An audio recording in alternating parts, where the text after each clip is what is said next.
Keep her out of sight, the matron hissed, her fingers biting into David's shoulder as she shoved him toward the swinging doors of the kitchens. If the Alpha King sees her, it will ruin everything. David stumbled, clutching the stack of silver trays, the harsh glare of the kitchen lights blinding him after the dim, perfumed air of the grand hall. Through the narrow slit of the door, he caught a glimpse of gold, the king's procession entering the mating ball. The music swelled, a chaotic, throbbing rhythm that matched the frantic beating of his heart. They were hiding her. Again. But this time, David knew, they couldn't keep her hidden forever. The king had demanded every eligible Omega be present, and Luna was not like the others. The heat of the kitchen hit David like a physical blow, a suffocating mixture of roasting meats, heavy spices, and the frantic energy of 50 people trying to feed a royal court. He moved mechanically, stacking the heavy silver trays beside the deep sinks, his mind still in the grand hall. "David, don't just stand there. We need these polished." Mrs. Gable, the head cook, barked, her face flushed and shining with sweat. She shoved a rag into his hands, pointing to a mountain of tarnished goblets. David nodded, keeping his head down. He knew better than to argue. The kitchen was his domain, his prison, and his only sanctuary in the sprawling estate of the Silver Moon Pack. Here, amidst the clatter and the heat, he was invisible. Just another servant. He began polishing, the rhythmic motion soothing his frayed nerves. He couldn't stop thinking about the matron's words, the raw panic in her voice. Keep her out of sight. Luna. He glanced toward the small, cramped pantry tucked away in the darkest corner of the kitchen. The door was slightly ajar, a sliver of darkness amidst the bright chaos. She was in there, hidden among the sacks of flour and strings of dried herbs. David finished a goblet, setting it down with a quiet clink. He wiped his brow, the humid air clinging to his skin. He had known Luna since they were children, both orphans taken in by the pack, relegated to the lowest rung of their society.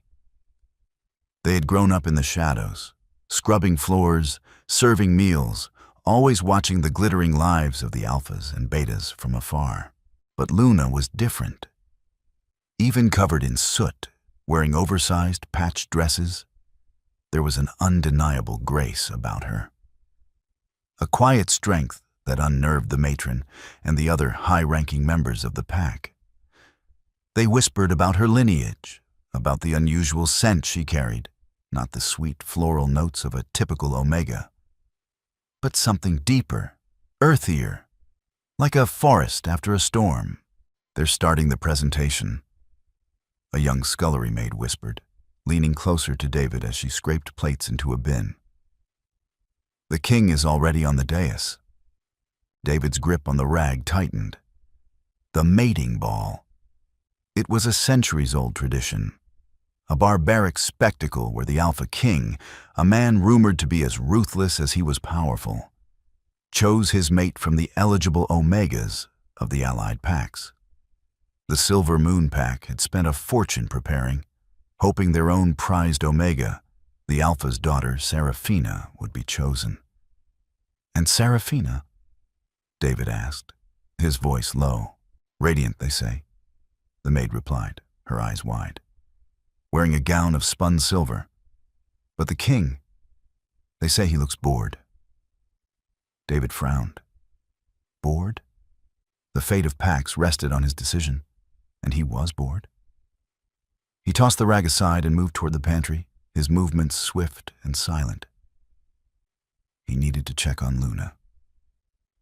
He slipped through the narrow opening, the darkness enveloping him.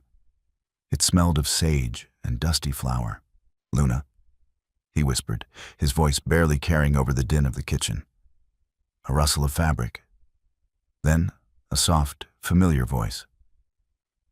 "I'm here, David." He found her huddled on a sack of grain, her knees pulled to her chest. Even in the gloom, he could see the tension in her small frame. She was wearing her usual drab servant's dress, her dark hair pulled back in a severe braid. "Are you all right?" he asked, crouching beside her. She offered a weak smile. "Just waiting for this to be over. It's loud out there." "They're presenting the Omegas," David said, his voice laced with bitterness. "The cattle market." Luna sighed, resting her chin on her knees. "It's how things are done, David. We can't change it." "But they hid you," he pressed, anger flaring in his chest. "The decree said every eligible Omega. They defied the king." "Because I am not eligible," Luna said softly, her eyes meeting his. "You know what the matron said. I am flawed. My scent is wrong. I would only bring shame to the pack." David reached out, his hand hovering over hers before he gently touched her knuckles. "There is nothing wrong with you, Luna. They are the ones who are blind." He felt a sudden tremor run through her. "David," she whispered, her voice tight with panic. "Do you smell that?" David paused, inhaling deeply. At first, he only smelled the sage and flour. But then, beneath the mundane scents of the pantry, he caught it. A sharp, metallic tang, like ozone before a lightning strike. It was a scent that commanded attention, a scent that tasted of power and dominance. The air in the kitchen suddenly went dead silent. The clatter of pots, the shouting of cooks, all of it ceased instantly. David peeked through the crack in the door. The kitchen staff were frozen, staring wide-eyed at the swinging doors that led to the grand hall. The doors slowly pushed open, and there he stood, the Alpha King. He was imposing, a head taller than anyone else in the room, his dark eyes sweeping over the frozen servants. He wore a tailored suit that seemed too refined for the raw power he exuded. His jaw was clenched, his expression unreadable. He didn't look bored now. He looked like a predator that had finally caught a scent. And he was looking directly at the pantry. The silence in the kitchen was heavier than the heat. David felt a cold sweat prickle his skin. The king's gaze felt like a physical weight, pinning them to the shadows. He instinctively stepped in front of Luna, a futile gesture against a man who could tear down the walls with a thought. "Your Majesty," Mrs. Gable finally managed to squeak, dropping into a deep, trembling curtsy. The rest of the staff quickly followed suit, a wave of white aprons and bowed heads. The king ignored them. He took a slow, deliberate step into the kitchen, his polished boots clicking against the grease-stained tiles. The metallic scent of ozone intensified, making it hard to breathe. "Where is she?" His voice rumbled, low and dangerous. It wasn't a question. It was a demand that echoed in the marrow of their bones. Mrs. Gable stammered, her eyes darting nervously around the room. "'Says she, sire. I don't know who you mean. Only the servants are here." The king stopped in the center of the kitchen. He closed his eyes and inhaled deeply, his chest expanding. When he opened his eyes, they were fixed with terrifying intensity on the pantry door. "Do not lie to me," he said, his voice devoid of emotion, which made it all the more terrifying. "I can smell her, beneath the grease and the spices, a scent that doesn't belong here." David felt Luna grip the back of his shirt, her fingers trembling. He knew he had to do something, anything, to deflect the king's attention. "Your Majesty," David spoke up, his voice cracking slightly before he steadied it. He stepped out of the pantry, keeping the door mostly closed behind him. He bowed low, his heart hammering against his ribs. "Forgive the intrusion. The kitchens are no place for the king." The king's gaze snapped to David. It was like staring into the abyss. There was a moment of profound stillness, and David felt the oppressive weight of the king's aura pressing down on him, testing his resolve. "And who are you?" the king asked, his tone dismissive, yet sharply analytical. "David, sire. A servant," he replied, keeping his eyes fixed on the floor. "Move aside, David," the king ordered. It wasn't a request. David hesitated. To disobey the king was a death sentence. But to step aside meant exposing Luna to the very people who had tried to hide her. He thought of the matron's cruel words, the years of quiet subjugation Luna had endured. "I cannot, sire," David said, his voice dropping to a whisper. A collective gasp echoed through the kitchen. Mrs. Gable looked like she was about to faint. The king didn't shout. He didn't raise his hand. He simply closed the distance between them in 2 fluid strides. He loomed over David, the scent of ozone now suffocating. "You defy your king for a servant?" he murmured, a dangerous edge to his voice. "I defy him for a friend," David replied, finally looking up, meeting the king's dark eyes. He saw a flicker of something there. Surprise, perhaps, or amusement. "Loyalty," the king mused, stepping back slightly. A rare commodity in these halls, but misguided. He raised a hand, and the heavy oak door of the pantry was violently thrown open by an unseen force, the hinges screaming in protest. David flinched, turning to see Luna standing there, exposed to the harsh light. She looked pale, her dark eyes wide with fear. But she stood tall, her chin raised in a defiant gesture that David knew all too well. The king stared at her. The silence stretched, tight as a bowstring. The scent of ozone mingled with the subtle, earthy aroma of rain and forest. Luna's scent. "Come here," the king commanded. Luna hesitated, glancing briefly at David. He gave her a subtle nod, a silent promise that he was there. Slowly, she stepped out of the pantry, her ragged dress a stark contrast to the king's immaculate attire. She stopped a few feet from him and dropped into a stiff curtsy. "Your Majesty." The king studied her, his eyes taking in the smudges of flour on her face, the rough texture of her hands. "What is your name?" "Luna, sire." "Luna," he repeated, the name rolling off his tongue like a strange incantation. "And why, Luna? Were you hidden away like a rat in the dark when my decree demanded all eligible Omegas be presented?" Luna swallowed hard, her gaze fixed on his boots. I am not eligible, sire. The matron deemed me unsuitable." A muscle twitched in the king's jaw.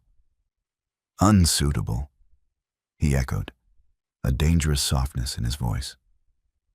"And who gave the matron the authority to decide what is suitable for the king?" He turned abruptly, his cloak swirling around him, and began to pace. The kitchen staff remained frozen, terrified to even breathe.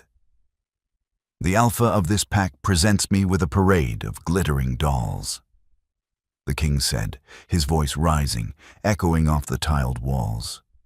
"Empty vessels drenched in perfume, trained to smile and submit. They smell of ambition and desperation." He stopped, turning back to Luna. The intensity in his eyes was almost feral. "But you smell of earth, of life, of a storm that has yet to break." He closed the distance between them, ignoring David completely now. He reached out, his large, scarred hand hovering inches from her face. Luna squeezed her eyes shut, bracing herself. But the touch never came. Instead, the king let his hand drop. "The matron is a fool," he declared, his voice ringing with absolute authority. "And I will not choose a mate from a pack that hides its true strength in the scullery." He turned back toward the swinging doors, his presence filling the room. "Clean her up," he ordered, addressing the terrified Mrs. Gable without looking at her. "Bring her to the Grand Hall. If she is not there in 10 minutes, I will tear this estate down to the foundations." He didn't look back as he pushed through the doors, leaving a stunned silence in his wake. David slowly let out a breath he felt he'd been holding for minutes. He turned to Luna. She was staring at the swinging doors, trembling uncontrollably, her hand pressed over her mouth. The king had made his choice, and the real game was only just beginning. The heavy kitchen doors swung shut behind the Alpha King.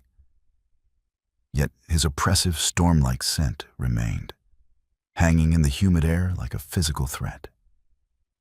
For 5 agonizing seconds, nobody dared to draw a breath.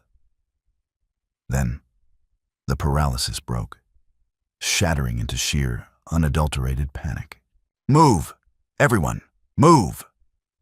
Mrs. Gable shrieked, her previously trembling voice now sharp with the terrifying realization of the king's ultimatum. 10 minutes.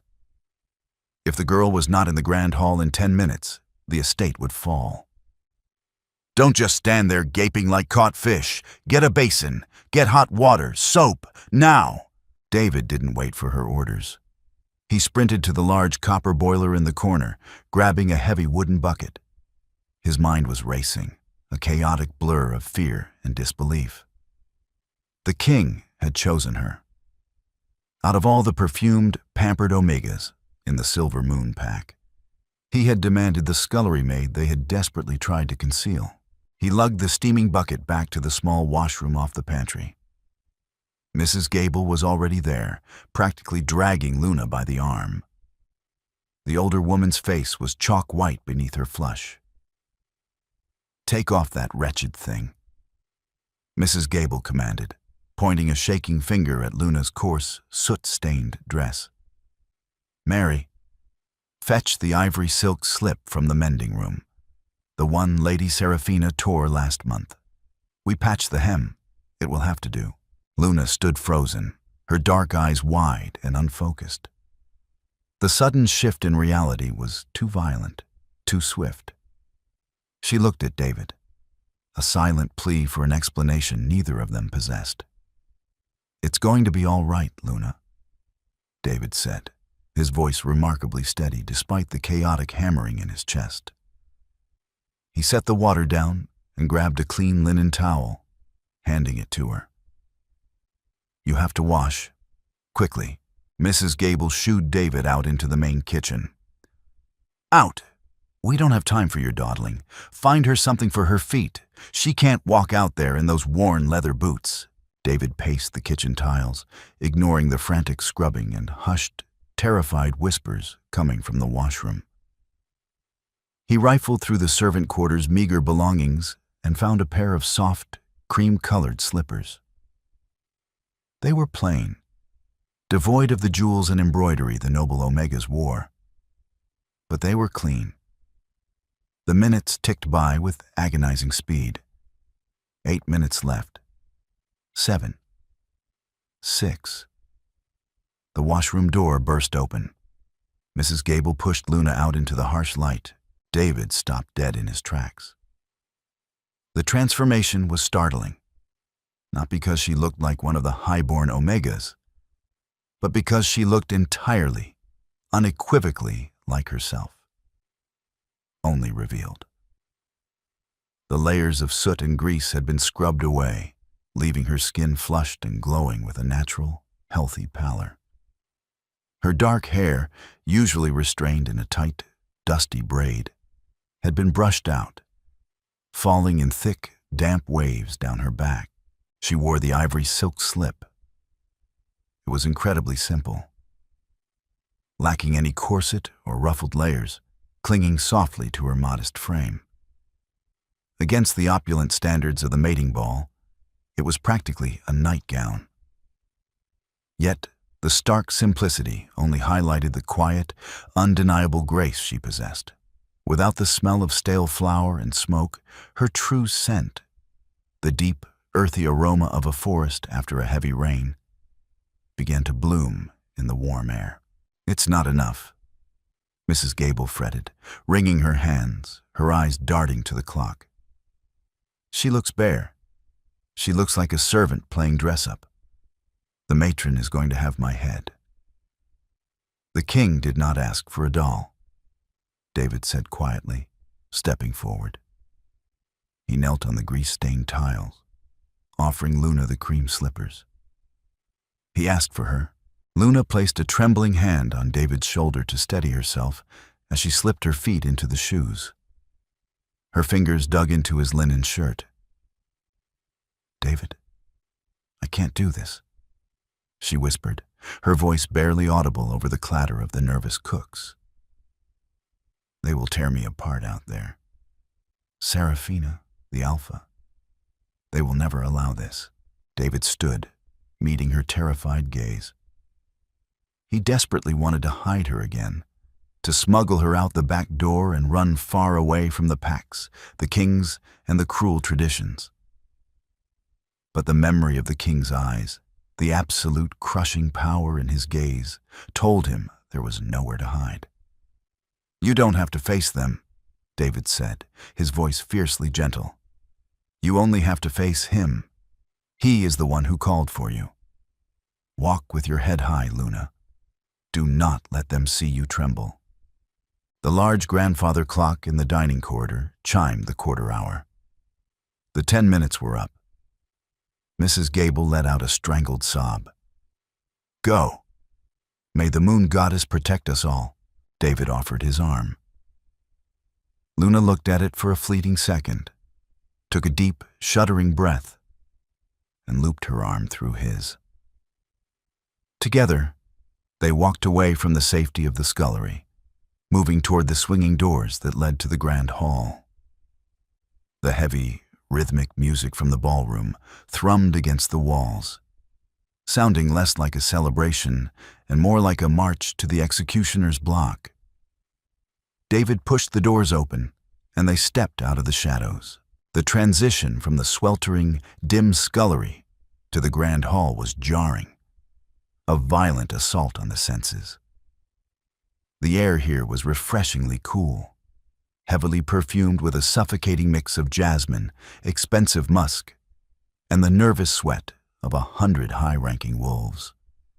Thousands of crystal prisms on the chandeliers fractured the light into blinding shards.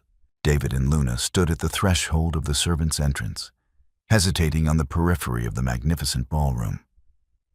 The room was a sea of vibrant silks, tailored velvet, and glittering jewels. At the far end of the room, elevated on a marble dais, stood the thrones. And there, standing before the dais, was the Alpha King. He had not taken a seat. He stood with his hands clasped behind his back, a towering figure of dark authority amidst the colorful throng. Around him, the atmosphere was incredibly tense. The music, a lively string quartet, faltered slightly, the musicians struggling to maintain the cheerful tempo under the oppressive weight of the king's mood. In the center of the dance floor, a line of beautifully adorned omegas stood in a rigid, terrified row. Among them, glowing in a magnificent gown of spun silver, was Serafina. Her blonde hair was coiffed to perfection, a delicate diamond tiara resting on her brow. Yet, her beautiful face was twisted into an expression of sheer bewilderment and rising indignation. The king wasn't looking at her. He wasn't looking at any of them. His gaze was fixed like a laser on the servants' entrance. As Luna stepped fully into the light, a ripple went through the crowd. It started near the back, a sudden parting of the guests, accompanied by a wave of hushed, scandalized whispers. "Look at her. Is that a servant? What is she wearing? The smell. What is that scent?" The whispers grew into a low, buzzing murmur that drowned out the music. The string quartet, sensing the shift in the room, let their bows drop. Total, suffocating silence fell over the grand hall. The matron, an imposing woman draped in heavy emerald satin, broke from the crowd near the dais. Her eyes widened in absolute horror as she spotted Luna. Her face mottled with rage, and she marched forward, her heels clicking aggressively against the polished marble floor. "What is the meaning of this?" the matron hissed, her voice vibrating with suppressed fury as she closed the distance. She ignored David entirely, glaring at Luna. "How dare you show your face here? Get back to the kitchens immediately before the Alpha sees—" "I see her perfectly well, matron." A voice boomed, echoing off the vaulted ceilings. It was King Silas. His voice was not loud, yet it carried an indisputable command that seemed to vibrate in the very floorboards. The matron froze, the color instantly draining from her face. She spun around, dropping into a deep, desperate curtsy. The king descended the 2 marble steps from the dais. The crowd parted for him instantly, stumbling over themselves to clear a wide path. He moved with the slow, deliberate grace of a predator, his dark eyes never leaving Luna. Alpha Marcus, the leader of the Silver Moon Pack and Seraphina's father, hurried forward to intercept the king. He was a broad-shouldered man with graying hair, his chest puffed out in a display of authority that seemed entirely artificial in the king's presence. "Your Majesty," Alpha Marcus began, forcing a tight, nervous smile. "I apologize for this disruption. The servants are clearly confused. We were just about to present Seraphina for your—" "Silence," the king murmured softly. The word was a physical blow. Alpha Marcus snapped his mouth shut, a muscle twitching in his jaw. The humiliation of being silenced in his own hall was evident, but the fear of the Alpha King kept him rooted in place. King Silas stopped 10 paces from Luna. He slowly swept his gaze over her, taking in the damp, unruly hair, the plain ivory slip, and the cheap, cream-colored slippers. The contrast between her and the glittering omegas in the center of the room was absolute. Yet, where the others shrank beneath the king's intense scrutiny, Luna stood tall. Her hands trembled at her sides, but she kept her chin raised, holding his gaze with a quiet, terrified defiance. "You clean up well, little shadow," the king noted, his voice carrying clearly in the silent room. Seraphina let out an audible gasp. She took a step forward, her silver gown rustling loudly. "Father," she whispered loudly to Alpha Marcus, her voice thick with humiliation and outrage. "What is he doing? She is the scullery maid." "The scullery maid," King Silas repeated, his eyes finally cutting toward Seraphina and the Alpha.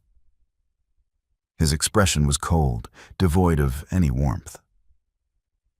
"A maid who carries the purest, most uncorrupted scent in this entire estate. While you parade these heavily perfumed dolls before me, hoping I will choke on their jasmine and choose blindly, you lock away the only genuine breath of air in this pack." The king turned back to Luna, extending a single gloved hand toward her. "Come to the dais, Luna," he commanded. David felt his heart leap into his throat. He gently released Luna's arm, offering her an encouraging nod. This was it. The point of no return. Luna took a shaky breath, stepping away from David and moving slowly across the grand hall, leaving the shadows behind. As Luna walked toward the dais, the silence in the room transformed from shock to a simmering, toxic resentment. The gazes of 100 elite pack members burned into her back. She kept her eyes fixed on the king's outstretched hand, focusing on the calm, dark center of his irises, blocking out the venomous whispers that hissed from the sidelines like striking vipers. Before she could reach the king, Alpha Marcus stepped directly into her path, his broad frame blocking her way. His face was no longer composed. It was dark with a desperate, territorial fury. To lose the king's favor was one thing. But to lose it to a low-born servant within his own walls was an insult that would shatter his political standing. "Your Majesty, I must protest," Alpha Marcus declared, his voice ringing with forced bravado. He kept his back to Luna, addressing the king as if she were nothing more than a stray dog that had wandered indoors. "You cannot choose her. It goes against pack law. It goes against tradition." King Silas did not move. He simply arched a single dark eyebrow. "Are you lecturing me on tradition, Alpha Marcus?" Marcus swallowed hard, visibly sweating. But he pressed on, driven by the desperation in his daughter's eyes. "I speak of the lineage laws, sire. You demand an eligible Omega. This girl is not eligible. She is flawed." "Flawed?" the king repeated, the metallic scent of ozone spiking sharply in the room, causing several guests to cough and step back. "Explain yourself, or hold your tongue forever." Marcus turned slightly, shooting a look of pure loathing at Luna. "She is a half-breed. Her mother was a rogue, a traitor who crossed the borders during the Shadow Wars. We took the child in out of pity, out of the goodness of our hearts. But she carries the tainted blood of an exile. Her scent, that unnatural smell, is proof of her broken lineage. She is unfit to stand in this hall, let alone stand beside a king." A murmur of agreement rippled through the Silver Moon Pact members. Serafina lifted her chin, a triumphant, cruel smile touching her lips. They had found their weapon. Luna flinched as if struck. The fragment of her history, always whispered in the dark corners of the kitchens, was now laid bare before the entire kingdom. She looked down at the marble floor, the sudden urge to flee nearly overwhelming her. From the periphery, David took 2 steps forward, his hands balling into fists. He knew the stories, knew the cruel names they had called her when they were children. He wanted to shout, to tear Marcus down, but he was a servant. A single word out of turn would mean a swift execution. He locked eyes with Luna, silently pleading with her not to break. King Silas remained perfectly still. He let the murmurs die down completely before he spoke. "Pity," the king mused, his voice dripping with icy condescension. "You speak of pity, yet you work a child of your own pack to the bone in the darkest corners of your home. You speak of tainted blood, yet I sense more strength in her trembling hands than in the combined spines of your entire guard." He took a slow step forward, forcing Alpha Marcus to take a step back or risk physical confrontation. "I do not care about your petty prejudices, Marcus. I care about power. I care about truth. And the truth is, my wolf recognizes hers." A collective gasp echoed off the vaulted ceiling. It was a profound declaration. The Alpha King's wolf had not settled in decades. Marcus, however, was a cornered animal. He knew if he backed down now, his authority within the allied packs was finished. "If she is as strong as you claim, sire, let her prove it. Not by your word, but by the old laws. The laws you yourself uphold." The king paused, his eyes narrowing slightly. "You invoke a trial? I invoke the right of the Silver Ember," Marcus declared, his voice echoing loudly, gaining confidence from the murmurs of his pack. "If she is truly an Omega worthy of the crown, and not a tainted rogue, she will possess the innate resilience of the moon's chosen. Let her retrieve the ember from the sacred hearth. If she burns, she is false. If she succeeds, I will personally bow to her as my queen." The room erupted into shocked whispers. The rite of the Silver Ember was an ancient, nearly forgotten tradition. It was designed to test the spiritual and physical fortitude of high-born wolves during disputes of lineage. It required reaching into a hearth of uniquely blessed, scorching coals to retrieve a ceremonial stone. It was painful, dangerous, and utterly barbaric to demand of an untrained, terrified scullery maid. David couldn't hold back anymore. "No!" he shouted, stepping fully into the hall, ignoring the horrified gasp of Mrs. Gable behind him. "She doesn't know how to channel. It will severely burn her. It's a death sentence." Guards instantly moved toward David, their hands on their weapons, but a sharp gesture from the king halted them in their tracks. King Silas looked at David, then back to Luna. "The servant speaks the truth," the king said softly to Marcus. "It is a harsh test for one you have deliberately kept untrained."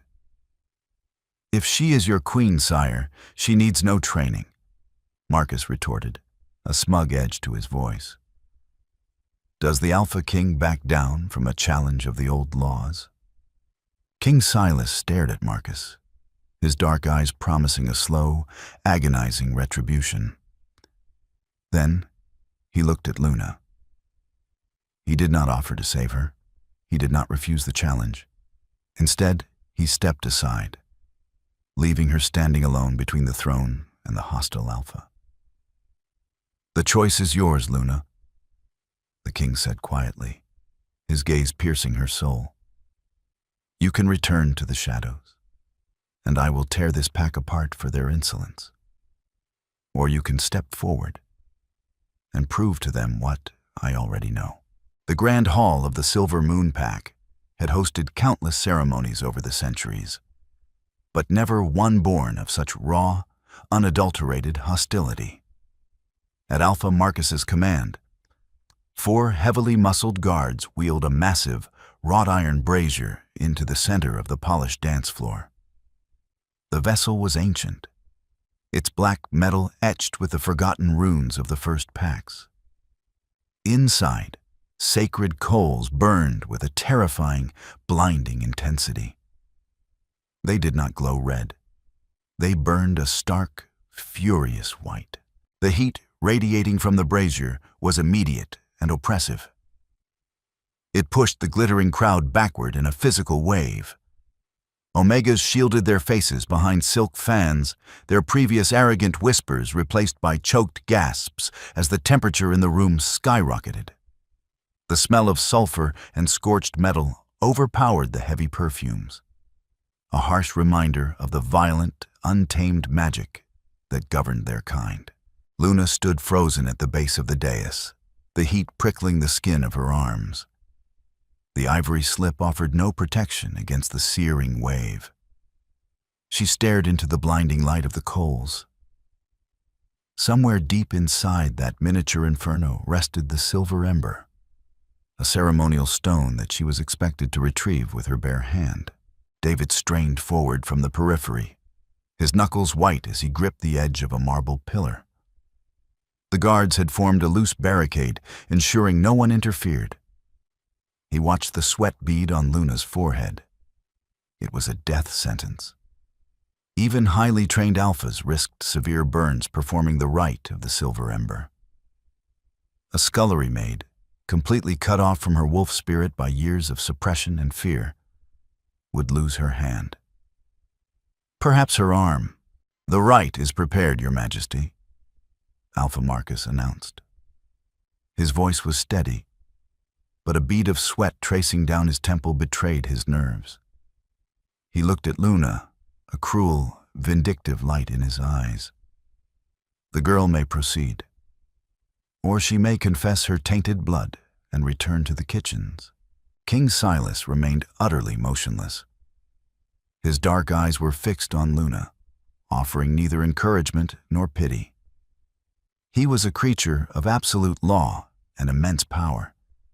He had opened the door for her, but she had to walk through it herself. Luna took a ragged breath. She looked at the swinging doors of the kitchen in the distance.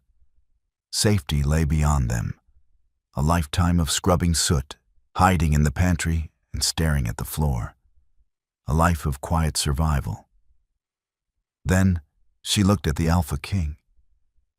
She saw the storm in his eyes, the undeniable recognition that had shattered her invisible cage. Finally, she looked at David. His eyes were wide with terror, but he gave her a fractional nod. "I am here," his gaze said. She turned her back on the kitchens. Silence descended on the hall, so absolute that the only sound was the furious crackle of the white-hot coals. Luna took a step toward the brazier, then another. Her bare feet moved silently across the marble, slipping slightly in the cream-colored shoes. The heat intensified with every inch, drying the dampness from her hair, making her eyes water. "You are a child of the Shadow Woods," a memory whispered in her mind.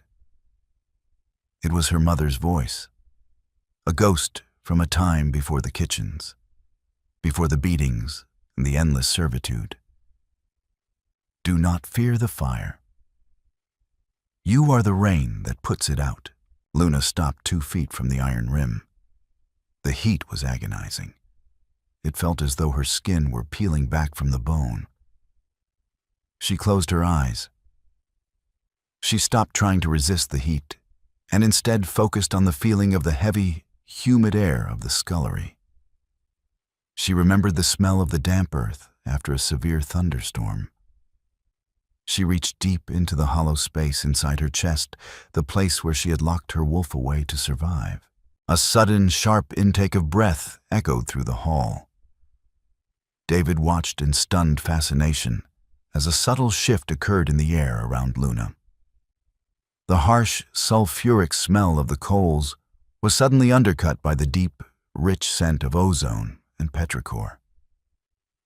It was the same scent the king had detected, but now it was blooming, pouring off Luna in invisible waves. Luna opened her eyes. The terror was gone, replaced by a strange, hollowed-out calm. She slowly extended her right hand over the brazier. Marcus let out a short, harsh laugh of disbelief. "She's actually doing it. She's mad." Luna plunged her hand into the white-hot coals. A collective scream ripped through the crowd, led by Serafina, who buried her face in her hands. David lunged forward, but a guard slammed the butt of his spear into David's chest, knocking him to his knees. But Luna did not scream. Beneath the blinding light, she felt no burning flesh. Instead, her hand felt as though it had been plunged into an icy, rushing river. A strange, silvery mist wrapped around her fingers, pushing the raging heat away. She dug deep through the shifting, weightless coals. Her fingertips brushed against something smooth and solid at the very bottom of the iron bowl. She gripped it. Slowly, deliberately, Luna withdrew her arm. The crowd remained locked in a state of suspended horror, waiting to see the charred, ruined flesh. Instead, Luna held her hand high. Her skin was unblemished, pale and perfect in the harsh light. Resting in the center of her open palm was the silver ember. It pulsed with a soft, lunar glow, cool and tranquil, a stark contrast to the violent fire she had just conquered. The ember's judgment was complete. She had not burned. She was unbroken. The silence that followed was not merely the absence of noise. It was a heavy, suffocating vacuum. The soft, rhythmic pulsing of the silver ember in Luna's unharmed hand was the only anchor in a room adrift in absolute shock. The elite members of the Silver Moon Pack stared, their mouths slightly parted, their deeply ingrained prejudices fracturing before their very eyes. The scullery maid, the half-breed they had hidden in the soot, held the sacred stone without a single blister. Alpha Marcus stared at her hand, all the color draining from his face. His broad shoulders sagged, the artificial bravado dissolving into a posture of sudden, devastating defeat. The ancient laws he had so confidently invoked to destroy her had instead crowned her. "No," a shrill voice pierced the silence. "No, this is a trick. Seraphina broke from the line of terrified Omegas, her magnificent silver gown rustling violently as she stormed forward. Her perfectly coiffed hair was beginning to unravel, and her face, usually a mask of haughty perfection, was contorted with ugly, desperate rage. "It's witchcraft!" Seraphina shrieked, pointing a trembling finger at Luna. "She's a rogue. She coated her hand in something, some dark magic from the borderlands. She is cheating." "Seraphina, hold your tongue," Marcus rasped, reaching out to grab his daughter's arm. But he was too slow. The humiliation of being passed over for a servant had broken Seraphina's sanity. She lunged toward the brazier, her eyes fixed on the silver ember. She snatched a heavy, ornate carving knife from a nearby banquet table, her movements jerky and unpredictable. "I'll show you she bleeds just like the rest of us," Seraphina screamed, raising the blade. Before Luna could even process the threat, a blur of motion intercepted the Alpha's daughter. David, having recovered from the guard's blow, threw himself between Luna and the charging Omega. He didn't strike Seraphina. To strike a highborn was immediate death. But he caught her wrists, his calloused hands locking around her delicate arms like iron shackles. "Let me go, you filthy animal!" Seraphina thrashed, the blade waving dangerously close to David's face. "Enough!" The single word erupted from King Silas, striking the room with the force of a physical detonation. The chandeliers rattled above them.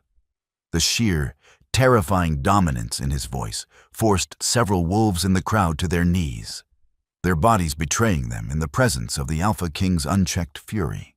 David immediately released Seraphina and dropped to one knee, bowing his head, though he carefully positioned his body to keep Luna shielded. Seraphina stumbled backward, the knife clattering loudly onto the marble floor.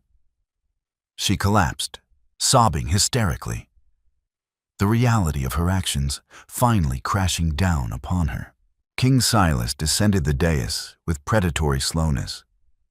He did not look at Seraphina, nor did he look at the trembling Alpha Marcus. He walked directly to Luna, who still stood by the searing brazier, her hand open, the glowing stone resting on her palm. "A trick, they call it," King Silas murmured, his voice deadly quiet as he stopped before her. He reached out and gently lifted the silver ember from her hand. His fingers brushed against hers, rough calluses meeting smooth skin. A spark of static leaped between them, causing Luna to gasp softly. Silas held the stone up for the crowd to see. The fire does not lie. The magic of the first pacts does not perform tricks. He slowly turned his gaze upon Marcus. "You invoked the right, Alpha. You swore an oath before this hall." Marcus swallowed heavily. The political maneuvering was over. He had gambled his pack standing and lost everything. Slowly, painfully, the Alpha of the Silver Moon Pack sank to his knees, pressing his forehead against the cold marble floor. "I bow to the truth of the ember," Marcus ground out, his voice thick with ash and defeat. "I yield to your choice, your majesty." One by one, the nobles in the room followed suit. The rustle of expensive silk and heavy velvet filled the air as the entire grand hall dropped to their knees. The matron, who had tormented Luna for years, pressed her face so firmly to the floor, she appeared to be trying to melt into it. Luna stood amidst the sea of bowed heads, her breath catching in her throat. She looked at the opulent crowd, then down at her simple ivory slip and plain cream slippers. It felt like a hallucination. "Breathe, little shadow," Silas said quietly. His voice meant only for her. He stepped closer, his massive frame shielding her from the stares of the room. "The worst is over." Luna looked up into his dark, storm-filled eyes. "Why?" she whispered. the words slipping out before she could stop it. "Why did you choose me?" Silas offered a faint, almost imperceptible smile. "Because I am surrounded by wolves who have forgotten how to bite," he replied softly. "I needed a survivor. I needed a queen who understands the dark." He turned his head slightly, his gaze falling on David, who remained kneeling a few feet away. "And it seems you bring loyal soldiers with you." Luna looked at David, her oldest friend, the boy who had just risked execution to save her. The scent of ozone and rain filled the space between them, marking the end of her life in the shadows and the terrifying beginning of her reign in the light. The atmosphere in the grand hall had mutated from a celebration into a tense, heavily guarded hostage situation. The string quartet had tentatively resumed playing, but the music was a hollow, nervous melody that floated over a crowd too terrified to speak above a whisper. The mating ball had concluded, but the true political earthquake was just beginning to settle. At the high table on the marble dais, King Silas sat in the center throne. To his immediate right, seated in a chair hastily brought from the Alpha's private study, was Luna. The matron had attempted to intervene immediately after the rite, groveling and offering to whisk Luna away to be properly attired in one of Seraphina's spare gowns. Luna had looked at the weeping, ruined Seraphina, then back to the matron. "I am comfortable as I am," Luna had said, her voice remarkably steady. It was her first command. Silas had reinforced it by unfastening his own heavy velvet cloak, deep crimson embroidered with the royal crest, and draping it over Luna's shoulders. The oversized garment swallowed her small frame, but it was a blinding, indisputable mark of his protection. Now, Luna sat enveloped in the king's scent, wood smoke and dangerous power. She stared out at the banquet tables. The high-born Omegas, who had sneered at her mere hours ago, now kept their eyes firmly on their plates. Alpha Marcus sat at the far end of the lowest table, stripped of his usual place of honor, his face pale and haggard. "You are not eating," Silas observed quietly, leaning slightly toward her. He didn't look at her, keeping his gaze sweeping over the room, assessing the shifting loyalties. Luna looked down at the plate of roasted quail and rich fruits before her. She was starving. She hadn't eaten since a scrap of bread that morning. But her stomach was tied in hard, nervous knots. "I am not used to the food, Your Majesty, nor the company." "Silas," he corrected smoothly. "You will call me Silas, and you will need to acclimate to both. The food will sustain you, and the company will try to undermine you at every turn. You must show them neither weakness nor hunger." Luna picked up a small silver fork, tracing the rim of her plate. "They hate me. I am a servant sitting in the seat of their prized daughter. They hate you because they fear you," Silas countered, taking a slow sip from his goblet. "They fear you because you survived their cruelty, and now you hold the power to return it. Let them fear you, Luna. It is safer than their love." Luna's gaze drifted from the high tables down to the periphery of the room, near the heavily guarded exits. There, standing among the king's elite guard, was David. He was no longer dressed in a servant's apron. He still wore his plain linen shirt, but his posture had changed. He wasn't hiding. He was watching the room with a hawk-like intensity, his eyes constantly scanning the crowd for threats. Silas followed her gaze. "The boy," the king noted. "David, was it? He is my friend," Luna said quickly, a protective edge creeping into her voice. "He is the only one in this estate who ever showed me kindness. He defended me. He threw himself at an armed highborn to protect a scullery maid," Silas mused, tapping his fingers thoughtfully against the armrest of his throne. In any other circumstance, Marcus would have had him flayed alive before the sun rose. Luna stiffened, turning to face the king directly, fear sparking in her chest. "You cannot punish him. He saved my life." Silas finally turned to look at her, the ghost of an amused smile touching his lips. "Punish him? My dear, I am trying to figure out how to employ him. A man who shows that level of reckless loyalty is entirely useless to Alpha Marcus, but invaluable to me." The king raised his hand, a sharp, singular gesture. A captain of the royal guard immediately stepped forward, bowing. "Sire?" "Bring the boy, David, to the dais," Silas commanded. Luna's journey from the hidden corners of the scullery to the throne beside the Alpha King is a testament to the fact that true strength cannot be concealed forever. The shadows may hide us for a time, but when the fire of truth is ignited, it burns away all falsehoods. We hope you are captivated by Luna's rise and the dramatic shift in power within the Silver Moon Pack. If you enjoyed this cinematic tale of resilience, loyalty, and unexpected destiny, please consider leaving a like. Share this story with fellow readers who love grounded, high-stakes drama. And subscribe to our channel for more thrilling stories where the unseen heroes finally take center stage. What do you think awaits Luna in the capital? Let us know in the comments below.